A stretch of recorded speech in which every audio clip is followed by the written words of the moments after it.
Hello students, so today I am with a new problem that is from the vectors.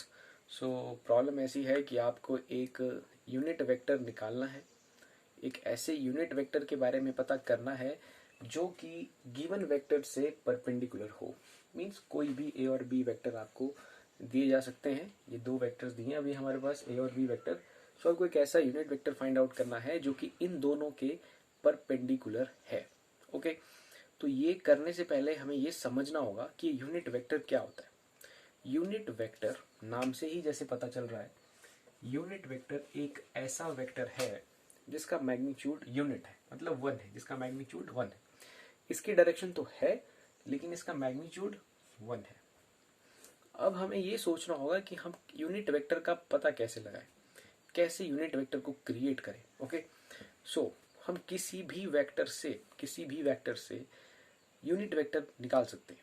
For example, अगर मान लीजिए मेरे पास कोई ऐसा वेक्टर है जिसका मैग्नीट्यूड, लेट अस कंसीडर 4, उसका मैग्नीट्यूड मान लो 4 है, उसका मैग्नीट्यूड 4 है। अगर मैं इस वेक्टर को, इसकी कुछ डायरेक्शन होगी एक्स वाई जेड, बट इसका मैग्नीट्यूड 4 है। अगर मैं इस वेक्टर को इसके मैग्नीट्यूड से ही डिवाइड कर देता हूँ, मतलब 4 से ही डिवाइड कर देता हूँ, तो मेरे पास क्या आएगा 1।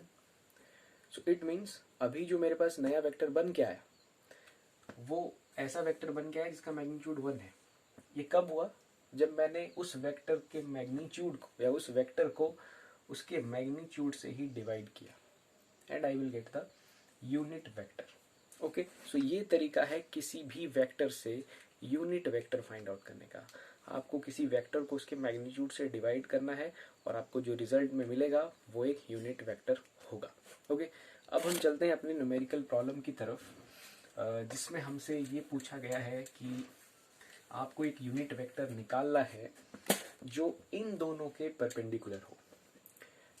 अब हमने ये बात सीख ली है कि हमें यूनिट वेक्टर कैसे निकालना है। हम वेक्टर को उसके मैग्नीट्यूड से डिवाइड करेंगे, यूनिट वेक्टर हमें मिल जाएगा। लेकिन अब हमारा काम कुछ और है। हमें ए और बी का से कौन परपेंडिकुलर होगा। ए और बी, हमें एक ऐसा वेक्टर का पता करना है जो कि साथ ही साथ में यूनिट हो, साथ ही साथ में इन दोनों से परपेंडिकुलर हो। ओके, सो पहले हम ये पता कर लेते हैं कि इन दोनों के परपेंडिकुलर कौन होगा, बाद में उससे यूनिट वेक्टर निकाल लेंगे इजीली। तो ये ए और बी वेक्टर्स हैं। अगर हम क्रॉस प्रोडक्ट की डेफिनेशन में जाएं, जब हम दो वेक्टर्स का क्रॉस प्रोडक्ट करते हैं, जैसे मेरे पास यहाँ पर ए और बी वेक्टर है, जब मैं ए और बी का क्रॉस करता हूँ तो ये बन जाता है ए क्रॉस बी। अब ये जो क्रॉस करने के बाद वेक्टर आता है वो वेक्टर इन दोनों के परपेंडिकुलर होता है। Means I cross J will give us K, I cross J will give us K. So K is perpendicular to both I and X, I and J.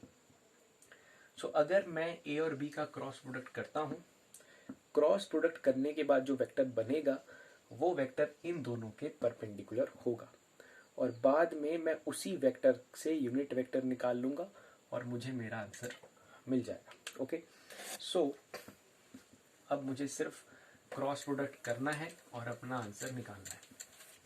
It's very simple. I J K A cross B, 4 -1 3 -2 1 -2। ठीक है, हम इसे solve करते हैं। I and it is 2 and it is -3 -j and 4 to -8 -2 3 is -6 plus k into 4 -2. Okay, we will solve that and get our a cross b. इसे solve करने पे हमें हमारा a क्रॉस b मिल जाएगा, जो कि हमारे पास आ रहा है minus I cap and this is minus minus plus, so it is minus j and it is -8 + 6 plus k cap, और अंदर जो बच रहा है वो बच रहा है 2, 4 से 2 चला गया। So ultimately we have I cap minus plus 2j cap plus 2k cap. ये माइनस माइनस प्लस हो गया, ये -2 था, minus minus plus. So I cap 2j cap 2k cap, ये मिला है हमें a क्रॉस b करने पे। और ये जो वेक्टर मिला है हमें -i + 2j + 2k, ये वेक्टर इन दोनों के परपेंडिकुलर है। ओके, तो तो हमें परपेंडिकुलर वेक्टर तो पता चल चुका है, लेकिन हमें पूछा गया है यूनिट वेक्टर, तो हमें इसी से ही यूनिट वेक्टर को फाइंड आउट करना है।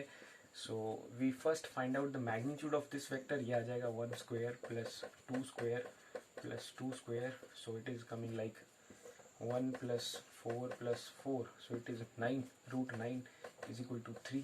So 3 is the magnitude of that vector, and now we just divide this vector by the magnitude, and this is our answer. So this is that unit vector that is perpendicular to both of A and B.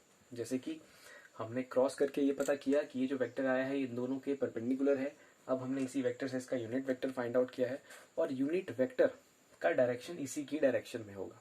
ठीक है, unit vector का direction इसी vector की direction में होगा, और ये perpendicular है तो ये भी परपेंडिकुलर ही होगा। So in this way we will solve this type of numerical problem. I hope आपको समझ आया होगा, और इट्स क्वाइट इजी।